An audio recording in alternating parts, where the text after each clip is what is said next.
संभाजीनगरात मतखरेदीचं racket असल्याचा आरोप होतोय तर तिकडे नाशिकमध्ये कोट्यवधींची रक्कम पकडण्यात आलेली आहे। एका पंचतारांकित हॉटेलमध्ये निवडणूक आयोगाने केलेल्या कारवाईत तब्बल 2.25 कोटी रुपयांची रोकड हस्तगत करण्यात आली। ही रोकड शिंदेच्या शिवसेनेचे उमेदवार राजश्री अहिरराव यांच्या निवडणुकीसाठी आणण्यात आल्याचा आरोप राष्ट्रवादी काँग्रेस अजित पवार पक्षाचे उमेदवार सरोज अहिरे यांनी केलाय।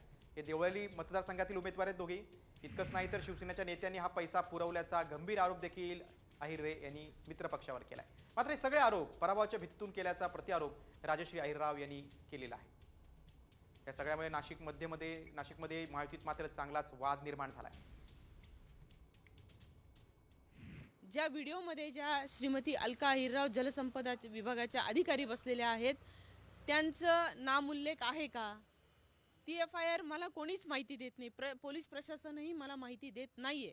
मग ह्या प्रकरणामध्ये कुठेतरी हे सगळं दडवण्याचा प्रयत्न जो सुरू आहे त्याला निवडणूक आयोगाने पुढे, नाहीतर याच्यामध्ये आम्हाला न्यायप्रविष्ट बाबी होतील आणि न्यायालयाकडे आम्हाला ह्या सर्व बाबींसाठी दाद मागण्याचा अधिकार आहे।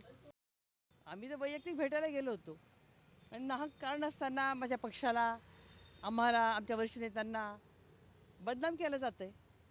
केवळ पराभव दिसतोय हे एकच कारण आहे आणि ते पराभूत होणार आहेत हे आता अगदी त्यांना खात्री पटली म्हणून त्या काहीतरी शोधताय, काहीतरी षडयंत्र रचताय आणि कुठेतरी आम्हाला अडकवण्याचा प्रयत्न करताय। पण तसं अजिबात नाही आहे, आम्ही काही चूक केलेली नाही।